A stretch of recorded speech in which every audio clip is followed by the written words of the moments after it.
Because it had to go on. Yeah, so it's now gone, yeah. It took them 2 hours.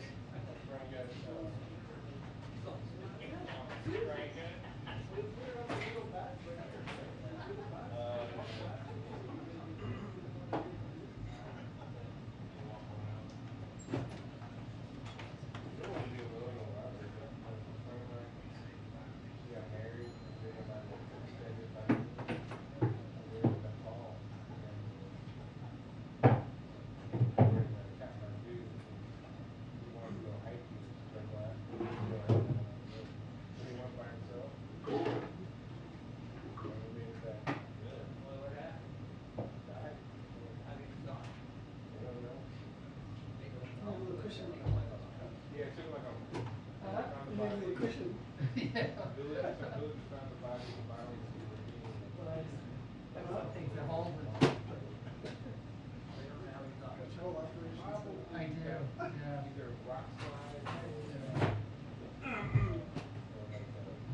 Lock down the gap. It's the only major country in the world that has such a worn president. Worn? Worn. Yeah. You know, they're all brand new. This one's so good. I've seen it in many renovations. Japan, Europe. And so what ends up happening is that it has the worn look. But then It looks so American. because it's small. These days they're as long and skinny. But you know, which other ones are as close to the power center as this one? So they've presses go up for other kinds of locations across there, EOB. Of course, nobody wants. Then you wouldn't be in. I remember when they renovated this over a year and a half period. And It took that long. yeah, What happened during right down to the What happened during that? so the briefings were over and then the technical office. Hey, we know you're out, right? Yeah. And that was yeah, you want to be here no matter how ratty it You gets. all right? You got it right. This is good. I've written several. On this? On yeah, I read a book called Management. On the history of this? It's a political science. Like just on the history of this room. Palm chickens. I've been done for a while. In other countries, the nicer they are, the less free the press is. That's exactly. They give nice surroundings as an alternative. To make everybody be quiet because they're all paid off. Yeah. Information is what you want.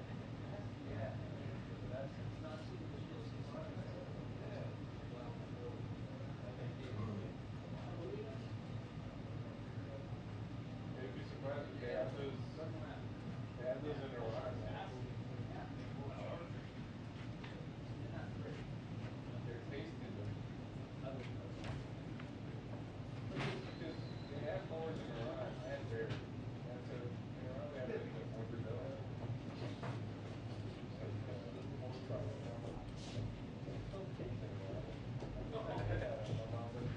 Not that I tried it. You can't buy it anymore, but I think.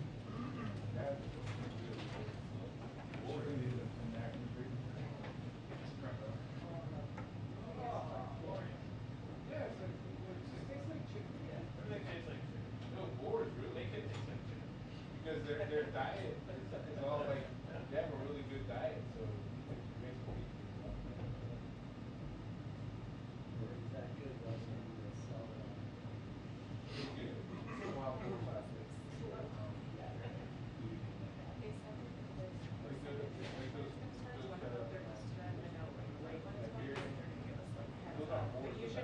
Anyway, you're on the list. They probably say I have it on.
Kajuku no Madabu, what the heck is like Kajuku, Madabu story.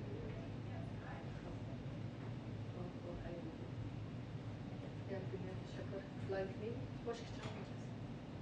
Do C, tá? Adoro.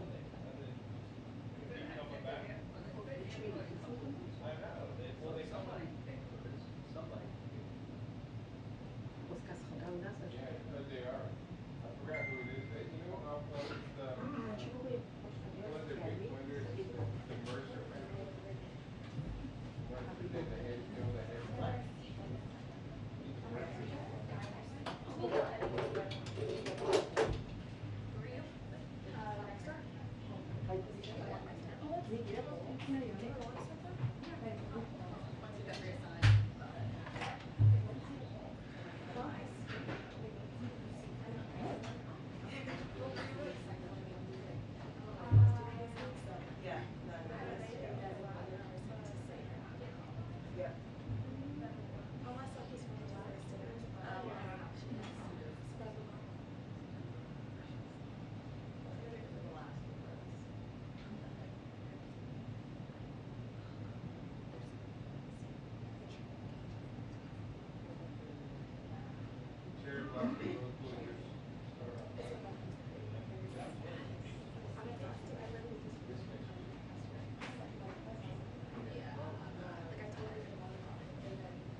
out of town. Yeah, all area.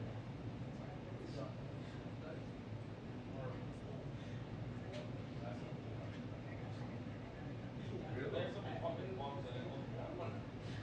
So it has to be a different group then. Yeah, yeah. Yeah. Yeah, they have a tripod.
Hey Brian, she's up there for live shot position.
جان کام بچه بازی میکنیم که خبرها رو روان کردیم خبرهای کنیم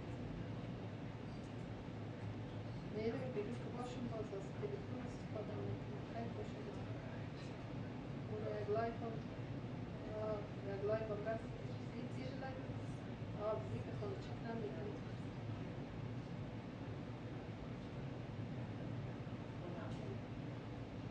یک دفعه لایف اگر خوبش هست تو مانیش در یوتیوب هم پرتش که پای خوب داره در فیسبوک هم مانیش در یوتیوب هم تو بچه می خبر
times that I'm late to set.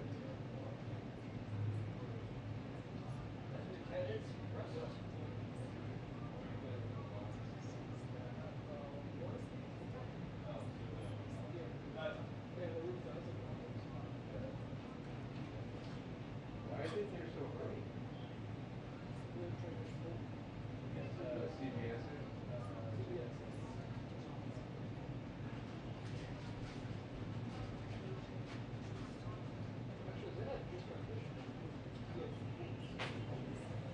Yeah, I mean, one network full for everything.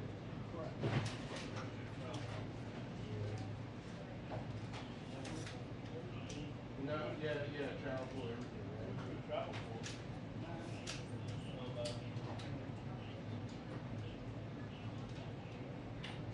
Dynamic building. God knows.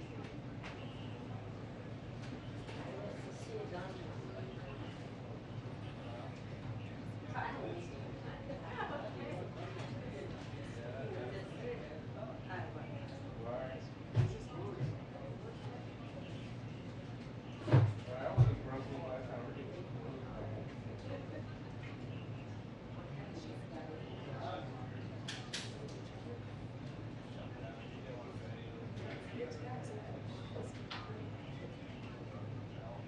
It wasn't that bad. We could lose the hotel because nothing was open. I mean, the stuff was open, but it was like takeout.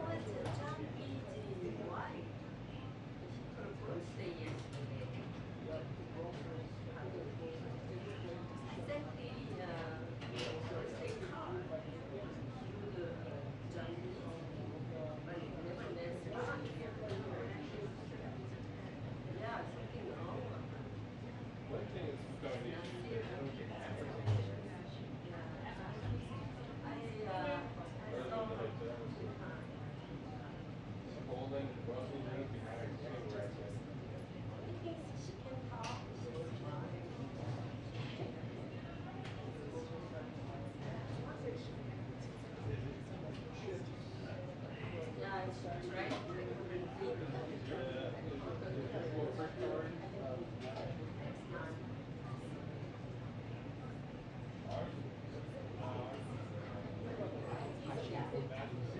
Oh, see, that's, yeah, that's good.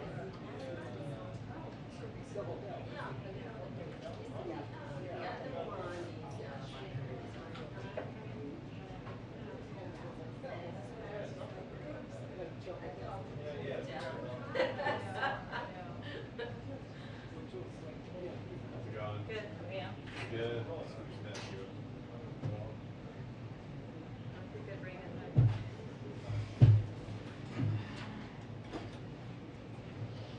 I had that Titanic one.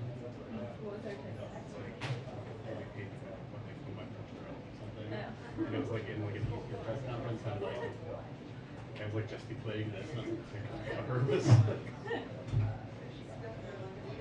Sorry.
Hey,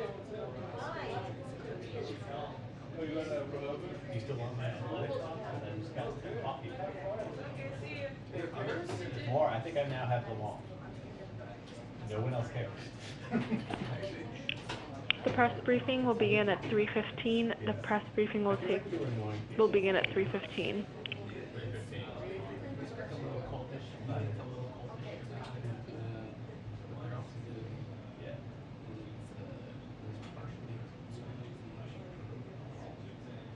I think I've collected them all. I can do my review.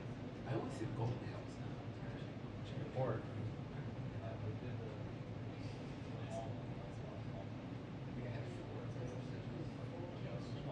they are the lowest power. Yeah. Yeah.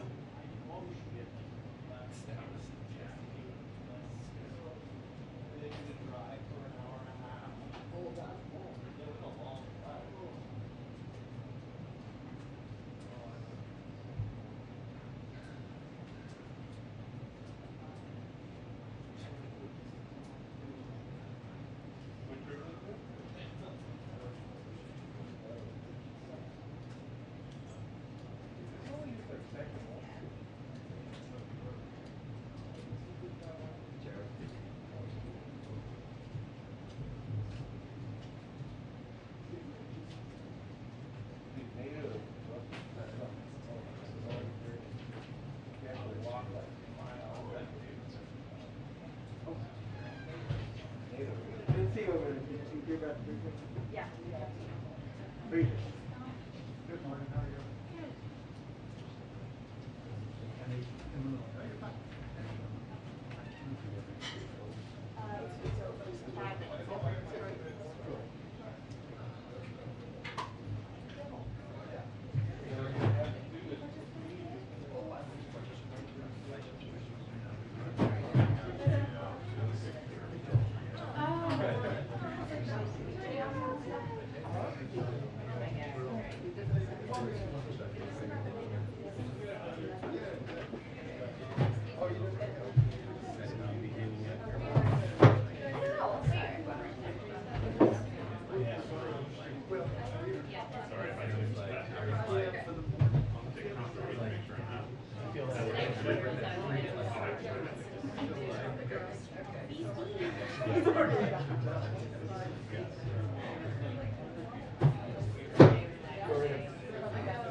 I'll wait for it.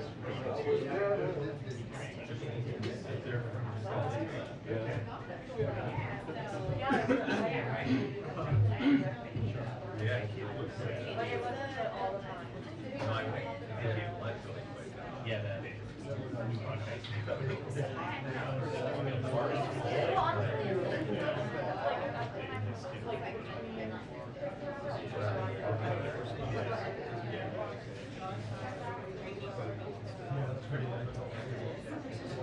I've been ignoring our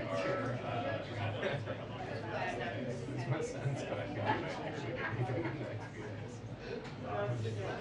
We're trying to keep it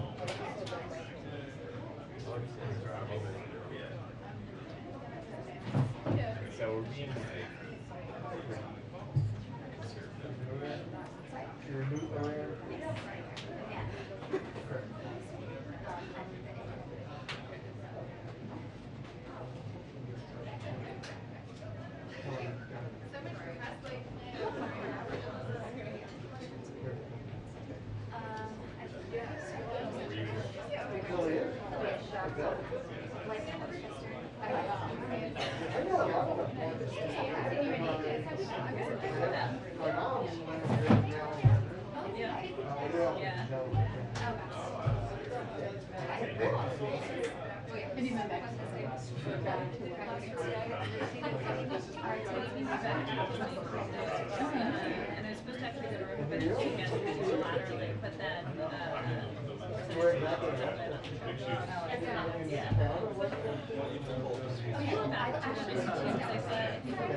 Me too. Yeah. Nice dinners out. Yeah. Yeah, it's fine. Yeah, sometimes you get them off the record, like a rough bit. So, yeah. You said been there with you guys, right?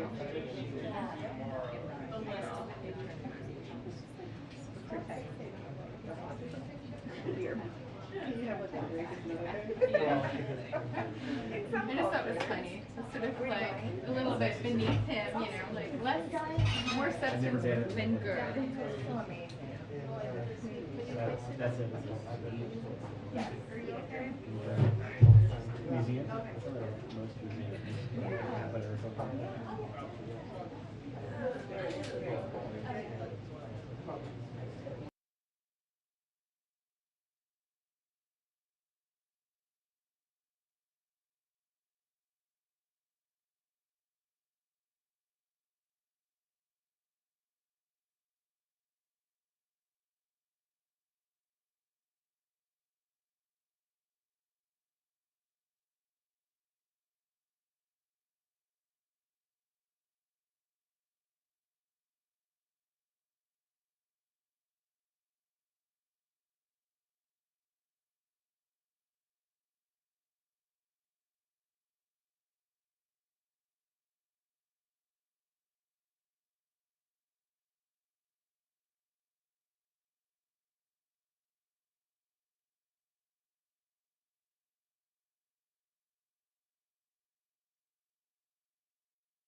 Getting warmer. Today. You did. Did you guys? We didn't know. Thanks a lot, guys. Leaving me out this time. Yeah, we do. We're gonna remember this. It's funny. It's funny because I think you know someone. Like a picture. Yeah. There's something about being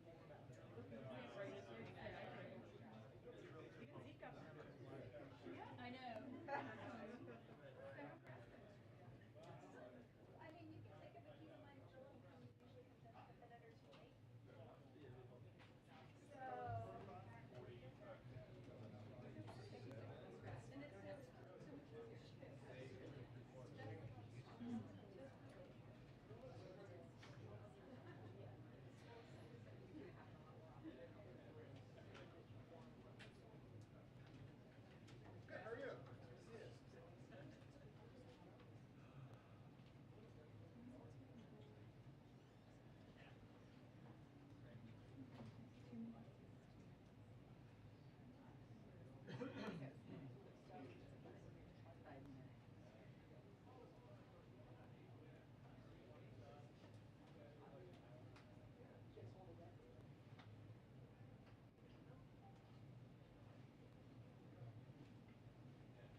First off, Jen. I would die. I probably would too.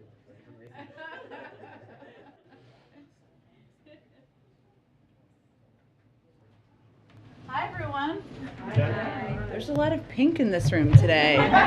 Zeke and Mary are going to the prom together. Well, you know. Okay. Just one item for all of you at the top. On Monday, the President will join the Business Roundtable's CEO quarterly meeting at their headquarters in Washington, D.C. to discuss the United States' response to Russia's unprovoked and unjustified war with Ukraine, and the President's plans to lower costs for working families, create good-paying union jobs, and tackle the climate crisis. On Wednesday, as you all know, he will travel to Brussels, Belgium, where he will have a packed Thursday. He's traveling that day. There's not a schedule that day, but eat your Wheaties, eat your spinach. It's going to be a long Thursday because on Thursday, to start the day, the President will attend an extraordinary Nato Summit to discuss ongoing deterrence and defense efforts in response to Russia's unprovoked and unjustified attack on Ukraine. He will also reaffirm our ironclad commitment to our NATO allies and to defend every inch of our NATO territory. Then he will join a scheduled European Council summit to discuss our shared concerns about Ukraine, including transatlantic efforts to impose economic sanctions on Russia, provide humanitarian support to those affected by the violence, and address other challenges related to the conflict. Later in the day, he will attend the G7 meeting called by Germany to further discuss with our allies and partners the consequences we are imposing on Russia for its war of choice. We'll have more announcements, I'm certain, on the trip in the days ahead. I don't have additional details. We've also, of course, invited our National Security Advisor, who always enjoys engaging with all of you, to join us to preview the trip early next week. So we're just figuring out the date and the time depending on when the charter leaves. With that, Zeke, why don't you kick us off? No updates on the Friday schedule? Don't have any updates at this point in time.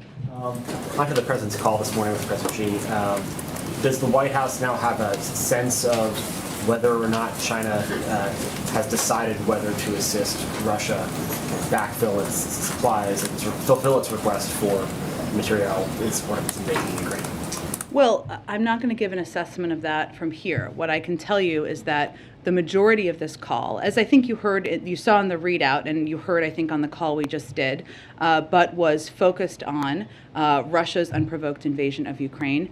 The President spent, the vast majority of the nearly 2 hours was spent with the President outlining the views of the United States and our allies and partners on this crisis, including a detailed overview of efforts to prevent and then respond to the invasion, how we got here, steps we've taken, where we've gone, and why. Of course, as was also noted in the readout, but let me just reiterate, he also conveyed and described the implications and consequences if China provides material support to Russia. But again, I'm not going to provide any additional assessment from here. The president has cast the efforts to sort of build up the Western alliance as sort of a democracies versus autocracy. One very large, the largest democracy in the world is in fact buying Russian oil right now at a discount, expanding its purchases, taking advantage of the situation. Does the White House have any response to India's purchases there, and does the president plan to reach out to the Indian government to try to get that decision reversed? Well, we have not, we made a decision about banning the Russian import of oil. Every country has not made that decision, and we recognize that, and they have different economic reasoning as to why different countries do, including some in Europe. We have been in touch, of course, with Indian leaders at a range of levels, not through the president. If that happens, we will, of course, provide that readout and information to all of you. But what we would project or convey to any leader around the world is that the rest of the world is watching where you're going to stand as it relates to this conflict, whether it's support for Russia in any form as they are illegally invading Ukraine. And just on a different topic, on COVID, really funny, we saw this week Pfizer request a EUA for a fourth shot or a second booster dose for seniors, and Moderna last night boosters for all adults and other boosters. Does the federal government have the money right now to purchase the doses needed to give everyone the boosters? Should the FDA and the CDC clear that? Well, just to reiterate some of the pieces of where the process is. So the CDC does recommend fourth doses for the immunocompromised. While it hasn't been, of course, as you noted, approved for others, and they're running a vigorous data-driven process. And right now, over 100 million Americans have been boosted. Millions more have not done so and are eligible to do so and need to get boosted. But to go to your question, we've been clear we need additional funding from Congress. You've heard me talk about that a fair amount in here, including for the possibility of a fourth dose or a variant-specific vaccine. So we would indeed need additional funding to ensure that can be widely available. Go ahead. During the readout of this call, a senior official said that the president was really sort of laying out his assessment of the situation to President Xi, that he was making clear the implications of certain actions, but that President Biden wasn't making specific requests of China. Why not, and given the stakes here?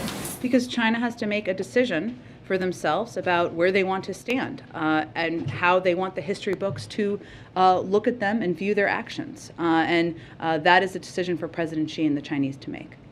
Given the growing concerns about China possibly aligning with Russia, would you say it's more concerning at this point that they would help Russia resupply, help Russia with military equipment, or that they would offer economic support to help Russia evade sanctions? Any of those would be concerning to us, but I'm not going to give a rank order assessment of which we're more concerned about. And you don't have a sense that China may be leaning more in one direction or another? Not an assessment I can provide from here. Sort of a logistical question. You know, the Chinese got out a readout of the call fairly quickly. Before it was even done. It was, I think, 3.5, maybe remarkable. 4 hours before your readout was out. Should we read anything into the time that it took to get your side of the story out? So it was a lengthy call, as you all know. 2-hour call is of course a lengthy call, even with translation. And what typically happens, and this time is a little longer than typical, but is there's a meeting to discuss what happened during the meeting and assess what kind of information we can provide publicly. Obviously, we want to do as much as that as possible to all of you, but we also want to ensure we're protecting the diplomatic channels and conversations. So it was an effort to do exactly that. Go ahead. Yeah, I just wanted to ask, so, we've spoken to U.S. and European diplomats who say that there's still not exactly an agreement on what the red line would be. That, when China would face consequences. Can you say a little bit more about those discussions and whether there is agreement with G7 allies and others who joined in about what the trigger is and what sort of consequences there would be? Well, Andrea, I would say, the movement of China to align with Russia or to the movement of them to align with Russia, or their proximity of moving closer together, is certainly of great concern to us, as we have expressed, and we are not the only country that has expressed that concern, including many other members of the G7 have expressed exactly that concern. So this is part of the discussion. It has been an ongoing part of the discussion. Expect it certainly would be when the president goes to Europe next week, but we're not in a place at this point to outline the specifics. We're still discussing. And then just to follow up on that, initially I think going into the call we were expecting that there would be discussion about Iran and North Korea as well. Did the two leaders get around to those issues, and are they any closer in terms of alignment on those issues? And then just to your first point, or your response, one of the issues that has separated the U.S. and China in recent years has been disputes over trade and lots of tariffs.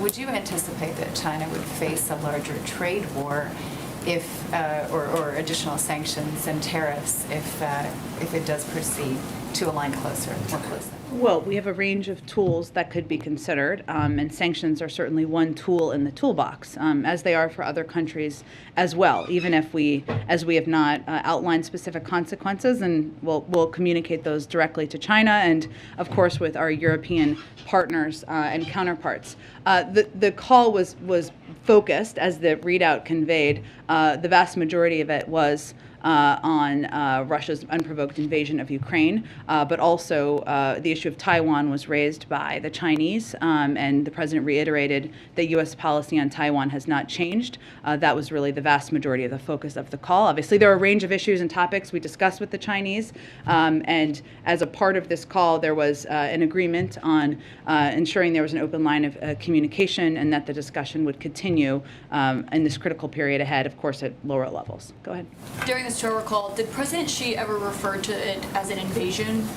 We'll let President Xi and his team outline any more specifics about his component of the conversation. Why not reveal if he called it an invasion or called it a war? Because we don't, as a policy, speak for other countries. They can speak for themselves. Yesterday, Secretary Blinken said the administration was concerned that China is considering answering Russia's request for more military equipment. After this Joe recall, does the White House still have that concern? We have that concern. The president detailed, what the implications and consequences would be if China provides material support to Russia as it conducts brutal attacks against Ukrainian cities and civilians. And obviously that is something we will be watching and the world will be watching. So that concern hasn't gone away following the call? Obviously actions are a key part of what we'll be watching. And Russian Foreign Minister Lavrov says that Russia will view any weapons shipments into Ukraine as, quote, legitimate targets. Obviously, President Biden just authorized $800 million in more security assistance, aka weapons potentially going into Ukraine.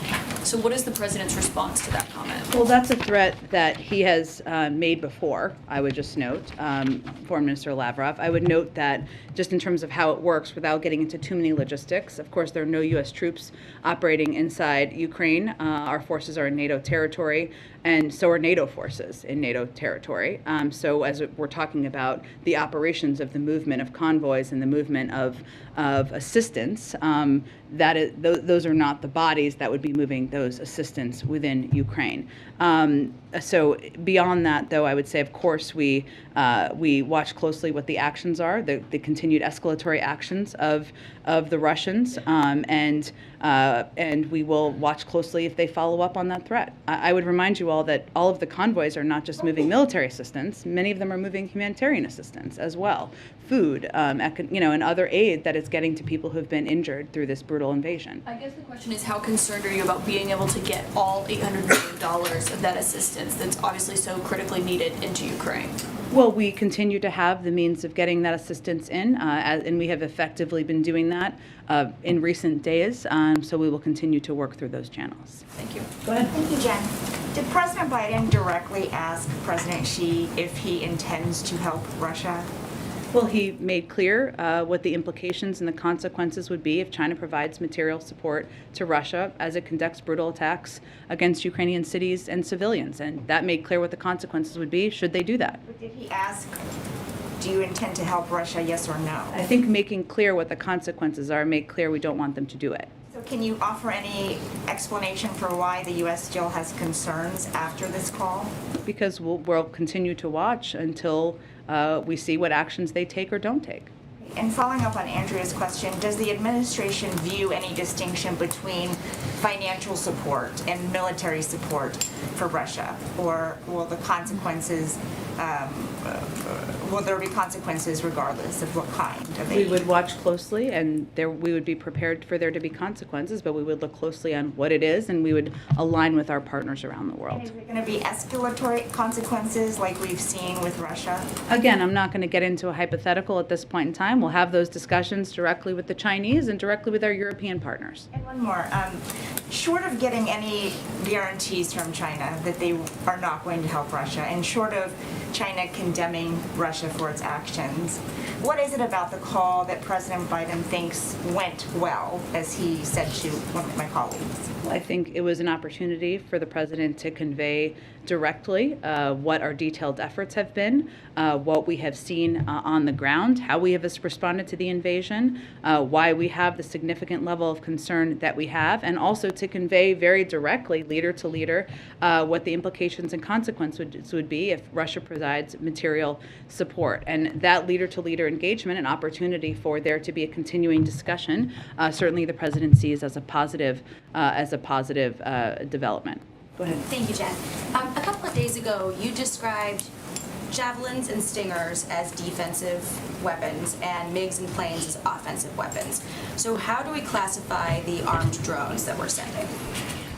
I would remind everybody that Russia is invading Ukraine, not the other way around. Ukraine is not invading Russia. They are not going into a foreign country and invading that country. And what we're sending to Ukraine is security assistance, all of it, and weapons that they are effectively using to defend their country against Russian aggression. And that is how all of this material would be categorized. In that sense, then wouldn't MiGs also be defensive, since Ukraine is defending itself from attacks from Russia? Well, again, this is all assessments made by our Defense Department, but I would tell you that as it relates to the transfer of fighter planes from a U.S. base in Germany into contested Ukrainian airspace, where our military and intelligence community determined the benefits provided to Ukraine's defense are low and the risks of escalation are high, that is how we assess that. But also, those type of planes would be a different category of military assistance. It seems like we're splitting hairs over semantics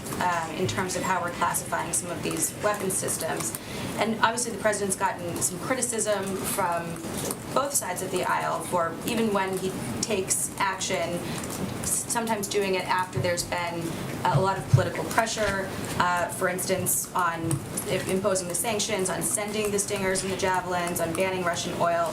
So if there's any chance that the U.S. is going to facilitate the transfer of MiGs in some way, why not just do it now? Well, I think we've outlined pretty clearly why we've made the decision not to do that, including the fact that they have multiple squadrons of planes that they can utilize, and the fact that, most importantly, the types of assistance that we've been providing, anti-armor, anti-tank, anti-missiles, is what is effective in fighting this war on the ground. That is why we've provided that assistance. None of the weapons we've sent to Ukraine could be used to launch an invasion of a country like Russia. That's a fact. That's why we call them defensive weapons. That's why the Defense Department calls them defensive weapons. And I would remind everybody that they are the country that are under attack. I want to move on to the Iran talks. This week the president said that we are crippling Putin's economy with punishing sanctions that are only going to grow more painful over time. But the State Department said that the administration would not sanction Russian participation in nuclear projects that are part of the JCPOA. So how does the administration justify calling for such strong sanctions on Russia but giving them a pass when it comes to Iran? Isn't that hypocritical in some sense? There's absolutely no pass given. They're not getting additional assistance or sanctions relief of any sort. They have an implementation role. They've had an implementation role in the past as it relates to the Iran nuclear deal, and that is certainly what we would be talking about in this regard. But for clarity purposes, there's absolutely no additional sanctions assistance that Russia would be receiving that is outside of the Iran nuclear deal. So, but just carving out what's already there and giving it protection, that it will not be sanctioned? Well, to explain to you, or for those of you who have covered back in 2015, you may remember this, that there have been roles in the past that Russia has played in terms of the movement or the protection, the nuclear protections in some capacity of as we're implementing the Iran deal, and that's what we're really referring to. That's part of the discussion in the deal. This is a new deal that we're doing. It's the similar implementation components. It's a implementation and discussion around a similar deal that was discussed back in 2015. And then the Director of National Intelligence annual threat assessment last month said that Iran has threatened to kill former and current U.S. officials in retaliation for the U.S. killing the IRGC's leader, Qasem Soleimani. So do those threats constitute terrorism? Well, I would just remind you all that where we are, one, I'm not going to just confirm or get into specifics about any threats through intelligence channels, but where we are right now,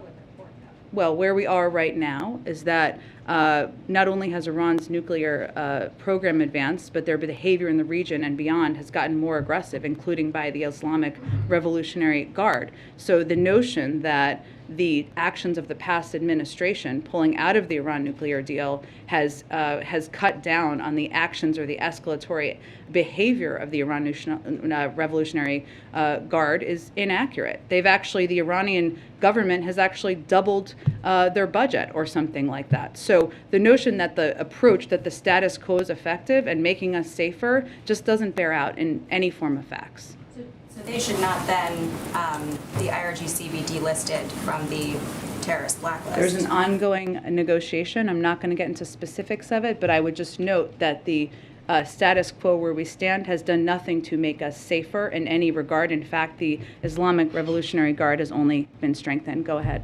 Jen, I want to follow up with you on the call. You have, from the podium and in the readout, it says the president described the implications and consequences if China provides material support to Russia. So to be clear, did President Biden warn President Xi not to send any support to Russia? I think he made clear what the implications and consequences would be if he did. That is laying out what the consequences would be. President Xi has to decide what he's going to do here. And not just here, but is it fair to characterize that as a warning? I would characterize it exactly as I said it. And did President Biden and President Xi discuss the possibility of lifting sanctions and or tariffs as a way to get China? This was not about carrots. This was about laying out what the implications and consequences would be. Did the president step away from the phone call and have a sense that he can work with China as it relates to Ukraine?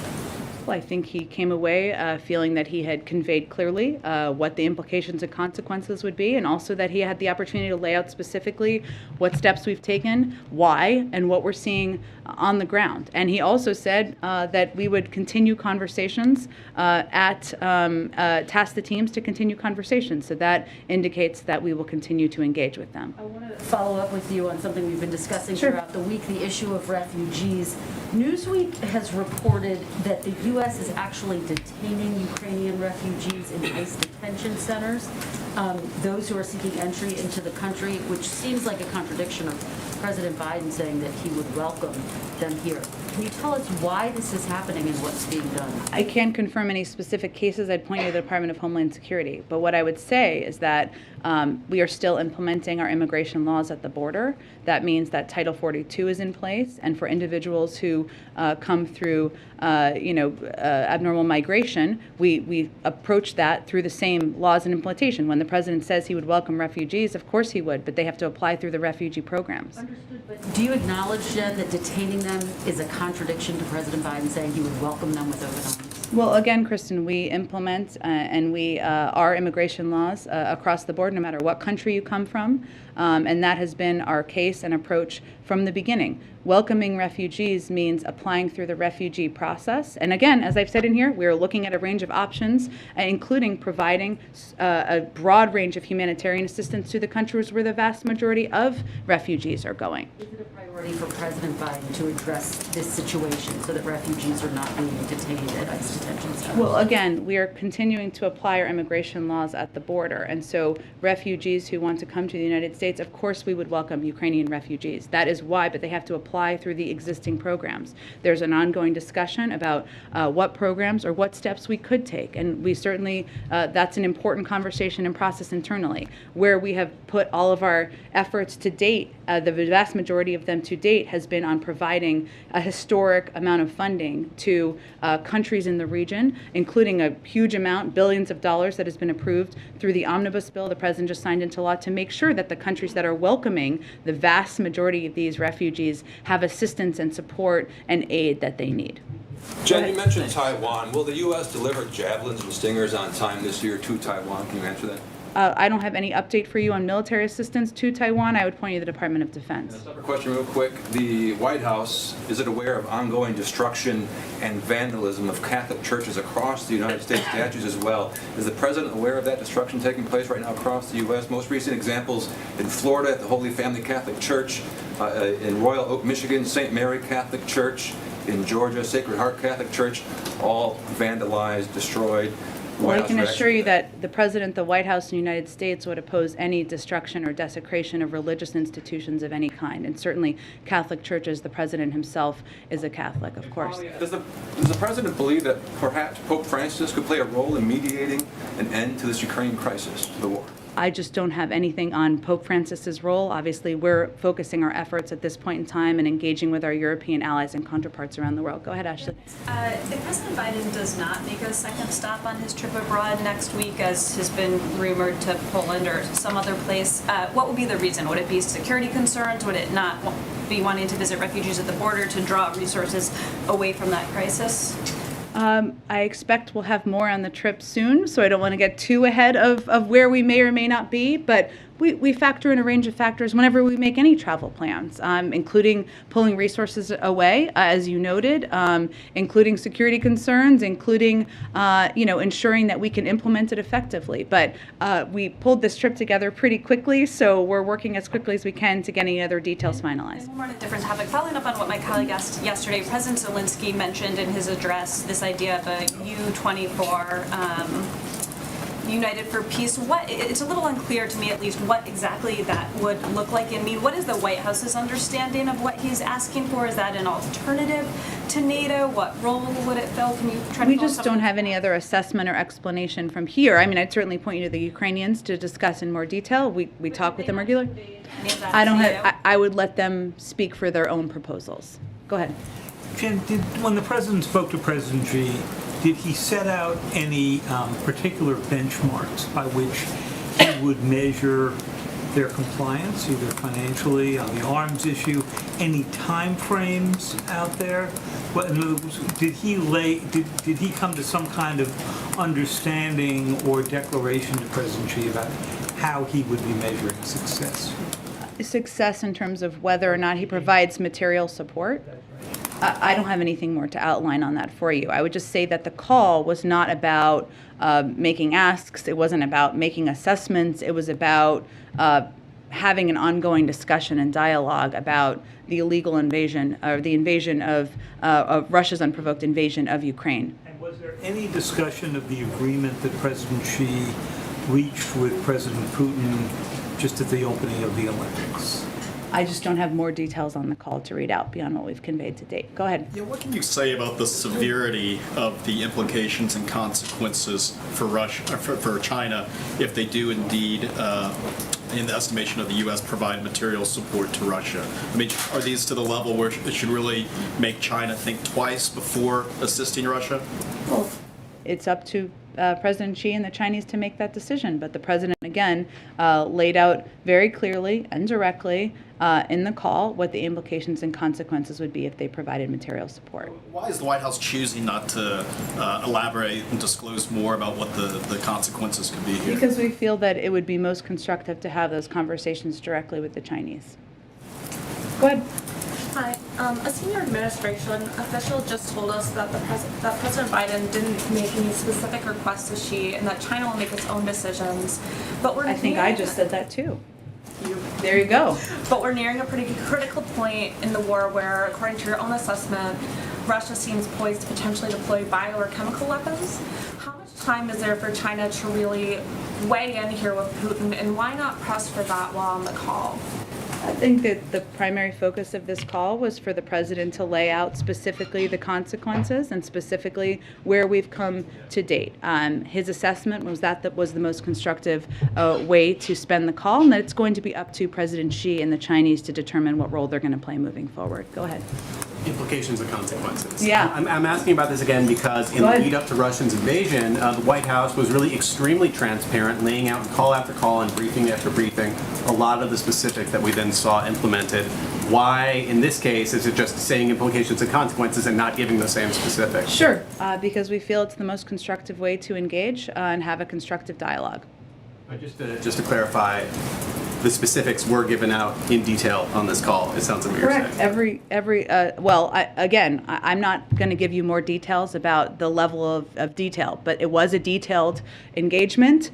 I'm not going to outline that more from here, but he was specific about what he described on the call. Go ahead. I hope I'm not beating a dead horse here. It's okay. Okay, it's Friday. So you said previously the point of this call would be to see where she stands. Yep. You're obviously reluctant to tell us where she stands based on that call, and you pointed to the Chinese, but their readout, if you've read it, is doesn't tell you much either. So can you at least say after a 2-hour call, is the White House confident it knows where she stands, and you just don't want to tell us, or are you not telling us because you don't really understand where he stands? I think what I can tell you is that they tasked the teams with having continued discussions, but I'm not going to provide you any additional assessment from here. Go ahead in the middle. How does President Biden define the current Chinese and U.S. relationship right now? Have you scheduled more communications, meetings, calls? Yeah, they tasked the teams to follow up on today's conversation in this critical period ahead. I don't have anything in terms of when that will take place, but that was part of it. Go ahead. And following the recent Texas primary election, the AP is reporting that roughly 13% of ballots were discarded following, new statewide election laws. One, is the White House concerned about these new numbers, and has the White House put in any new plan to try and get some sort of federal voting rights legislation or executive order into implementation? Well, certainly we will continue to stay, we remain committed, the President and the Vice President remain committed to doing everything we can to get voting rights legislation passed and move forward, and these reports are certainly a reminder of how important that is. In terms of the specifics of it, I'd really point you to the Democratic Party Committee on the political side of this, and I will see if our team has any other specific reaction from here. Other question, we know next week the Supreme Court nominee Judge Ketanji Brown Jackson will be going forward with hearings. There's some new accusations from Capitol Hill, some Republicans still saying that she soft on crime. Senator Josh Hawley, for instance, saying that she soft particularly on sex offenders. What is the White House's response to these new accusations, and are you at all concerned that it might taint public view as we go into hearings next week? I think as we broadly look at it, after weeks of trying hard to find some way to attack Judge Jackson for saying that she was an affirmative action pick, then saying she was the product of dark money, then saying she should be suspect because she was a public defender, a group of far-right Republican senators, as you noted, have launched a last-ditched eve of hearing desperation attack on her record on sentencing in sexual offense cases. What is important here, I think, are the facts. And the facts are that in the vast majority of cases involving child sex crimes broadly, the sentences Judge Jackson imposed were consistent with or above what the government or U.S. probation recommended. And so this attack that we've seen over the last couple of days relies on factual inaccuracies and taking Judge Jackson's record wildly out of context. It dishonestly took a snippet of a transcript out of context when in fact Judge Jackson was repeating something a witness said in order to ask a question about their testimony. It also admits that the Sentencing Commission report mentioned was unanimously approved by the Commission and is by law, which is by law bipartisan with equal representation. So we're going to continue from here to reiterate what the actual facts are, and we hope that those who are taking this process seriously or state that they are taking this process seriously will also look to the facts facts and not disingenuous attacks. Go ahead. Thanks, Jen. 2 questions about COVID. You talked earlier to Zeke's question about the additional funding being needed to ensure that the 4th dose boosters will be widely available. Secretary Becerra said today that hopefully soon the government will be telling parents of kids under 5 that they can get their kids vaccinated. And he said that will also put strain on the system. Is there any chance that the vaccine doses for the kids under 5 wouldn't be available if this COVID money doesn't come through? It's not about available. I think it's about making them free. Because obviously these companies are going to produce doses if and when at some point, as a mother of a child under 5, God willing, soon, making them available. What we want to be able to do is continue to make them free. So that is where our focus and our concern is. And obviously beyond that, for people who are uninsured, for people who don't have the resources to cover the cost of a 4th dose or a vaccine for their kid or otherwise, this is pretty important that we move this funding forward so that we can continue to provide these type of programs across the country. If there isn't additional funding, would this be the first age group that would not get free shots potentially? Like, are you counting on that money to make sure that those doses are? I'd have to check with our COVID team on it. Obviously, they look, since it hasn't been approved yet, what we've been able to do is outline for you what programs would have to be ended or halted and the timeline of them, but I can check with them and see if there's any specific planning for this. But obviously, if we don't have funding, it's hard to make vaccines for anyone free. Go ahead. The journal reported earlier today that Iran secretly set up a banking and finance system to get around the U.S.-led sanctions. Wondering if the U.S. has a response to that and if you think it might complicate the negotiations that we're going through. I'd have to check with our team on that. I don't have any confirmation of the accuracy of that, so let me check with our team and see if we have concerns and what our response would be. Earlier this week, you were asked whether Jake Sullivan, in his conversation with his Russian counterpart, brought up the hostages at Chernobyl. You said you checked. I'm just wondering if you had any updated. I did mean to get back to you on that. I apologize, so let me venture to do that this afternoon. Go ahead. Thanks, Jen. 2 questions. First, on the call, there have been in recent days concern voiced by U.S. officials about China amplifying Russian disinformation about the situation there. Did that come up on the call? What was said? I just don't have more details. We've obviously been very vocal about our concern on that front, but I don't have more details about whether that was part of the discussion. And secondly, an update on earlier this week, the second gentleman tested positive for COVID. Can you give us an update on the vice president? Has she tested again since? She did, and she tested negative again today. Thank you. Go ahead, Patsy. Thanks, Jen.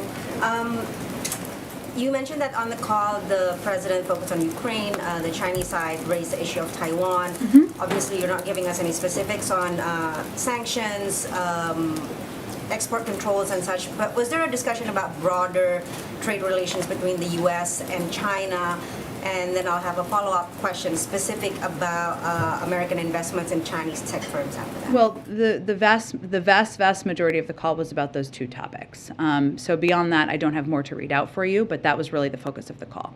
Okay, and so a couple of administration officials have been advocating that the president issues an executive order that would ban American investments in Chinese tech firms. What is the status of that? What is causing the delay? Does it have anything to do with the TikTok Oracle deal? Is there an anticipated timeline? I don't have any update or preview of what that looks like at this point in time. Go ahead. One more thing on the global pandemic response. Yeah. With the House of Representatives slashing the $5 billion that you've asked from the omnibus bill, do you have a plan B in trying to meet the goal of delivering what the rest of the 700 million now out of the 1.2 billion doses that you have pledged? Well, I can certainly check on how many of those have already been purchased, which I think would be a helpful piece of information, but there is not a secret fund that we have not told you about to continue to provide the type of free programs we have in the United States or to provide the level of international assistance that we would like to continue to provide. But let me check and see of those doses we've committed if there is a set number that have already been purchased. If there's no more money, then there'll be no more doses other than the ones that's already been purchased, because there might not even be any money for the delivery of those doses that have already been purchased. We need additional funding to continue to be the arsenal of vaccines in the world. Go ahead. Thanks, Jen. I wanted to go back to the Supreme Court nomination Sure. hearings for next week. Can you talk, in the president's schedule, you didn't mention that, and obviously he's not testifying in the nomination hearing. No, not that we're tracking, but yes. Can you talk about how this White House is preparing, how Judge Jackson is preparing for next week, how the president will be involved, given he's got a lot going on next week as well? Well, I would say that Judge Jackson, as you know, has a whole team of people internally and externally who has been helping her through the preparation process. And she, which won't surprise anyone, started studying and practicing and preparing as soon as she was nominated to serve on the Supreme Court. And that process has obviously picked up over the last couple of days. And so our team will be closely watching and monitoring the hearings next week. I'm sure we'll be responding to the inevitable doses of misinformation that travel out as well. I also wanted to ask about COVID testing. The administration announced that families could order a second round of rapid tests a few weeks ago. I don't know when it was, but recently. Yes, in the State of the Union. Yes, thank you. Could you provide an update on how many tests you've shipped at this point, and whether there's been interest in that second round? I can certainly check and see if we have an updated number. I know there's been interest, but we'll see if there's an updated number to provide. Brian, go ahead. Thank you, Jen. I wanted to ask about the rapport between Xi and President Biden. The two men have shared a meal together. They've known each other for more than 10 years. Yeah. This is an important moment in U.S.-Chinese relations. How did their personal rapport play into today's call? Well, I would say they know each other. As you've noted, they've spent time together. They've had a range of direct and candid conversations. This is not the first, and that certainly contributes to the president's ability to be as direct as he is, whether it is laying out where we've come from and why we are at this point, and his great concerns and significant concerns about Russia's unprovoked invasion of Ukraine, and also what the implications and consequences would be. So there's no question that the president's time on the world stage, his prior relationship with President Xi, having spent time with him, engaged with him directly, had many multi-hour calls and meetings with him, contributes to his ability to have those type of conversations. Did the president bring up those past meetings in this 2-hour call today?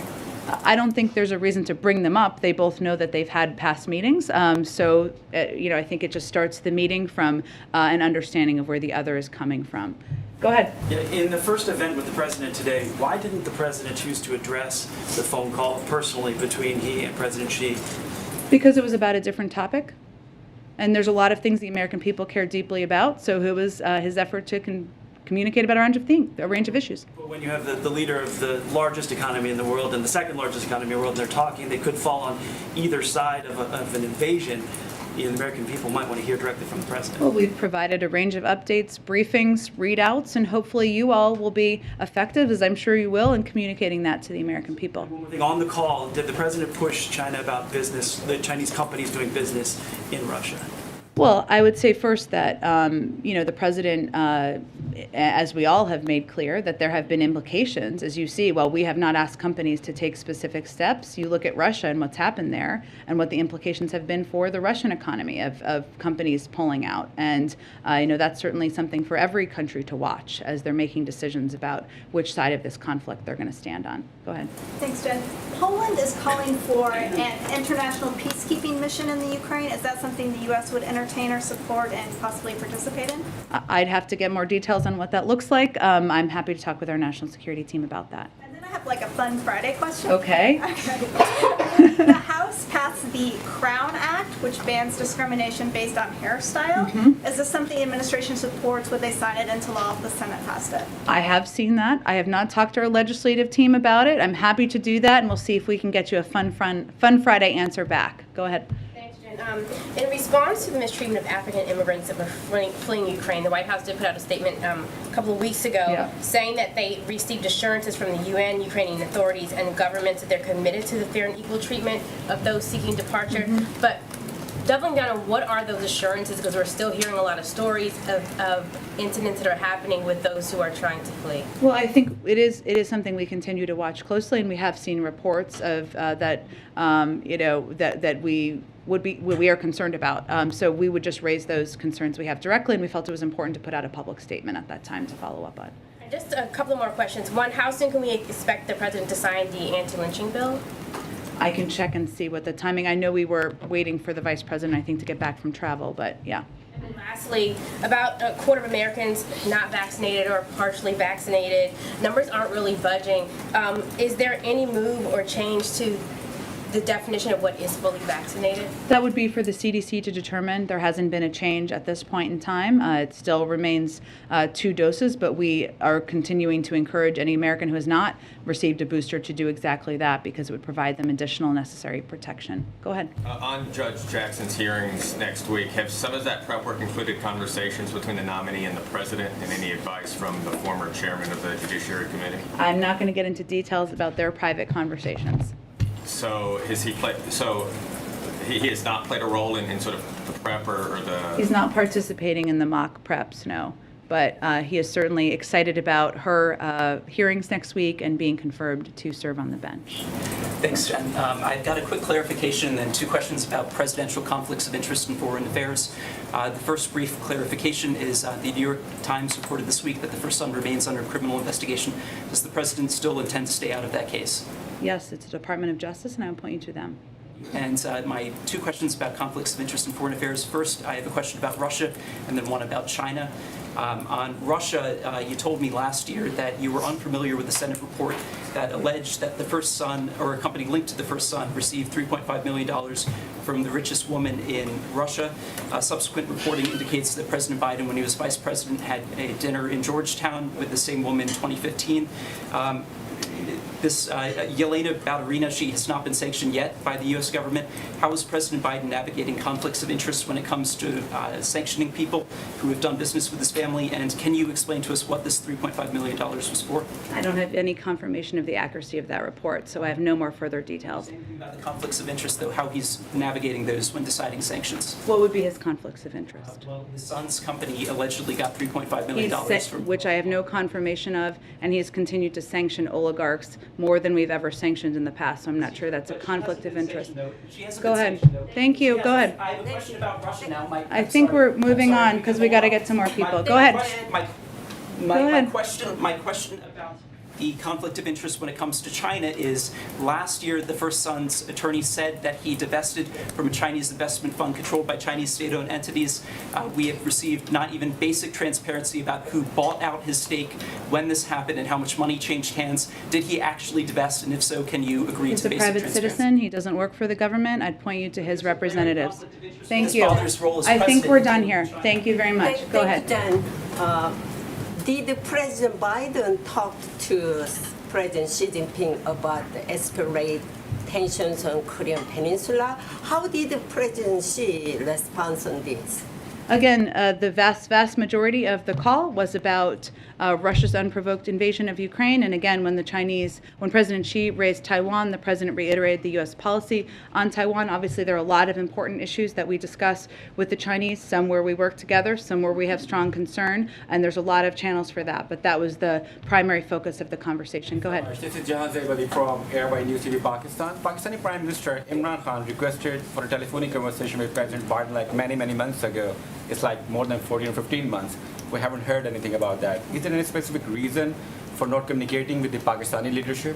I don't have any update on a planned call or engagement. Obviously, we engage with Pakistan and a range of leaders at a number of levels through the State Department, for our national security team, but in terms of a call or engagement with the president, I don't have anything to predict on that front. After his recent visit to Russia, Pakistani Prime Minister Imran Khan told a public gathering that he will not be a slave of America like other politicians do. Would you like to comment on that? I don't know why he said that, but... We have a long relationship with Pakistan, and that is a relationship we'll continue through diplomatic channels, so I don't have any more comment on that. Go ahead. Thanks, Jen. Thanks, Jen. Oh, we can go to both of you. Go ahead. Well, I don't know whoever wants to go first. You can rock, paper, scissors. Thanks, Jen. You might have seen that President Putin held a rally at which he said of the Russian people that we have not had unity like this for a long time. Is that your perception? Do you have any comment? Well, we're not going to respond to President Putin's misinformation and propaganda rally, which is how we see it. And secondly, just a bigger picture question. There's been a lot of discussion this week about war crimes and war criminals. You're well aware the United States does not recognize the International Criminal Court. We're not a member, yeah. Yeah, you're not a member. President Biden believes that is the correct stance, and if so, doesn't that undercut the United States moral authority. Well, I would note that there are a range of international bodies that have ongoing international investigations. We would not be the ones prosecuting, of course. There'd be international bodies prosecuting any case on war crimes. We're going to feed data and information into that, and they support their process.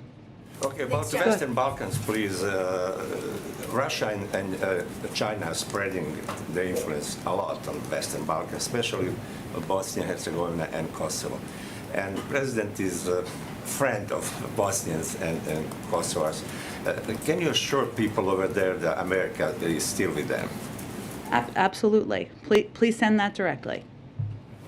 Go ahead, Nazira. Yeah, thank you very much, Jen. As you know, we celebrate our Nowruz New Year. Afghan people as our expectation. Do you have any message? And also, yesterday, President Biden signed some document, PTS, for new arrival Afghan refugees. Oh, TPS. Yes. We did. So the president did sign a TPS for Afghans, which means that those who have been in the country, and let me get you the exact information on that. Let's see. Let's see. Okay. So basically, so the TPS will apply only to those individuals who are already residing in the United States as of March 15, 2022, and meet all other requirements, including undergoing security and background checks. And this is a designation decided by the Department of Homeland Security through their process, and they designated Afghanistan for TPS on the statutory basis of ongoing armed conflict and extraordinary and temporary conditions.